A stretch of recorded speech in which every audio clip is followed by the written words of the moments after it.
Hello, everybody. This is Fox News correspondent Nate Foy reporting live in Tel Aviv. We've been here for almost a week now.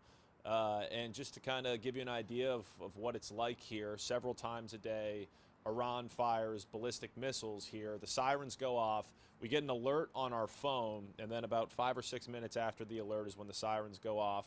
And then generally you'll hear interceptions above. So Israel, as you've probably heard about, has a very effective air defense, a 4-layered air defense, and they have the Arrow 2 and 3 system that work in conjunction with the Patriot missile defense system and the THAAD missile defense system from the Americans.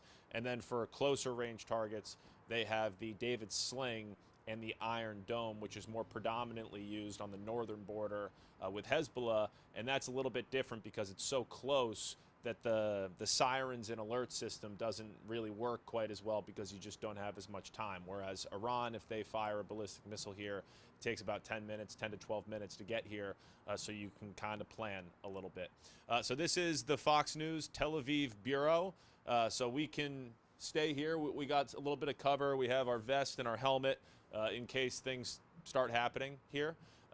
But the update on the war, the newest from the Pentagon today, we're learning the cost of this war with 140 U.S. troops injured so far, 8 of them severely, on top of the 7 who have been killed. And we got a briefing from Secretary of War Pete Hegseth this morning, and he clearly defined the objectives of this operation, and one of them is to destroy Iran's ballistic missile capability. We heard from President Trump last night saying that the U.S. has reduced that capability by 90%, leaving 10% left. And earlier in the day, we heard Secretary of State Marco Rubio say that we were well on our way to destroying Iran's ballistic missile capability. However, as we have seen throughout the day here in Tel Aviv, it still exists. Just about an hour and a half ago, we had another Iranian ballistic missile attack here in Tel Aviv, and something that has sort of changed things as far as the risk here in Tel Aviv and other parts of Israel is, according to the IDF, and we have seen some evidence of this, Iran is firing half of the time cluster munitions, which is when the warhead on the missile breaks apart into several bomblets, smaller explosives, that then fall to the ground in clusters. And the reason why this is such an issue for Israel is that it's more difficult to intercept all of these different fragments, so it's more difficult to defend against. We have seen people killed. Yesterday, an 11th Israeli citizen was killed at a construction site. So that has become a big issue here in this battle with Iran. The second main objective that the Secretary Hegseth laid out this morning is destroying Iran's Navy. And President Trump said last night the U.S. has sunk 51 ships in the Iranian Navy, including a big drone carrier ship. And that is particularly important because the Iranian Shahed drones are more difficult. I talked about the cluster munitions. Those are very difficult in the form of a missile, but the Iranian Shahed drones are also very difficult. We've seen these in the Ukraine-Russia war a lot. In fact, Ukraine is sending some experts to different countries in the region to teach them how to defend against these Iranian drones. And not only are they difficult because they operate differently than a missile, but because they're a lot cheaper than a missile. So you have these $1 million missiles intercepting these $30,000 drones, which over the course of a war is a big problem. So especially with concerns that the United States may not have a very deep pile of missiles. Now, the Pentagon comes right out and says that's not true, that they have as many missiles as they need. But we are seeing a shift in strategy at the same time where the U.S. is relying more on its bomber fleet, utilizing the B-52, the B-2s, and the B-1s to strike these targets in Iran. So we're seeing that on a daily basis. The third objective that Secretary of War Hegseth laid out is permanently denying Iran's ability to ever get a nuclear weapon. And our Trey Yinks talked to President Trump on the phone overnight, and he shared that Iran was actually building another nuclear site after Operation Midnight Hammer, where the U.S. struck 3 Iranian sites. So they were working on a fourth that President Trump said was even deeper underground, where the U.S. initially used those B-2 bombers that I just talked about to penetrate those bunkers and destroy those nuclear facilities after the talks with Iran just didn't work out. So now we have a situation in Iran where a new supreme leader has been appointed, Mujtaba Khamenei, and that is not a good sign for, if you are hoping that this war ends, which most people are, successfully, but hoping that it ends soon.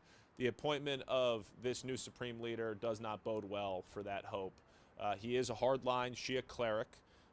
He is expected to continue a hostile attitude towards the United States, just like his father. He has personal as well as political reasons to push back against the United States. His father, his mother, his wife, and his son have all been killed in this war. He has deep ties in the IRGC. And President Trump has come right out and said that, this is not a good option for the United States. He said that he doesn't believe that he can live in peace.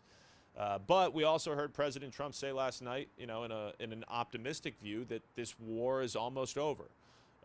So it will be interesting to see how those two ideas coexist. Because, if the war is almost over, Mujtaba Khamenei is a bad option to lead, Iran at this point. How do you square those two things? We'll see. Let's see. What else is happening? Iran is targeting its neighbors, which many military analysts have said has isolated them and perhaps was a strategic miscalculation. However, the advantage of what they've done from Iran's perspective is internationalizing the cost of this war. So the strategy from Iran appears to be to make this war as financially brutal as possible. So they're attacking energy infrastructure. They did that again today. The largest refinery in the UAE was targeted with Iranian drones, and they had to shut it down as a result of that. It processes 922,000 barrels per day of oil. And Iran is directly threatening the Strait of Hormuz. And President Trump, just 2 or 3 minutes ago on True Social, said that if they have mined the Strait of Hormuz, they better take those mines out, or else the United States will hit them even harder than they already have. And he said the same thing last night, that if oil doesn't trade freely in the Strait of Hormuz, then the U.S. military will hit Iran 20 times harder. So that is sort of the update on what's happening here. Let's see if we got any questions. How much longer should we expect the U.S. strikes to continue? As I said, it's really difficult to guess at this point. With President Trump providing a more optimistic view, there's hope that this could wrap up somewhat soon. He said a few weeks, but then last night he said that the United States is ahead of schedule. However, with the appointment of Mujtaba Khamenei, it's difficult to understand exactly where the off-ramp will be taken, if it is taken by President Trump. So it's difficult to know that at this point. How depleted is Iran's missile stock supply? As I said, according to U.S. officials, it is 90% depleted. So they have 10% of what they had before the war, and we are seeing a decrease in the amount of missiles that Iran continues firing.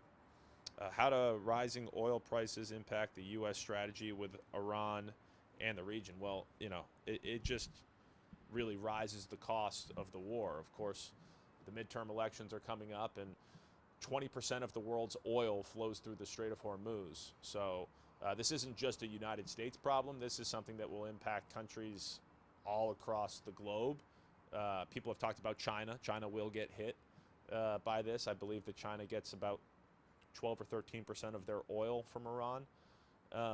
So this is something that will impact more than just the United States, but with such a big percentage of the world's oil trade going through the Strait of Hormuz, if that gets blocked off, then you don't have as much supply. You have more demand, and the price of oil shoots up. We saw over $100 a barrel over the weekend, and then you end up having to pay that at the pump. And President Trump, in a midterm election year, That's not something that Americans want, especially with affordability, according to polling, being the most important issue. And we saw that in the elections playing out last year. So those are the 3 questions that I've been given. I hope you guys found this informative.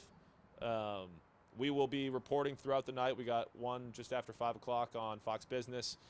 And then we'll be right near the top of the show with Brett Baer tonight on Special Report. So we'll be here every day.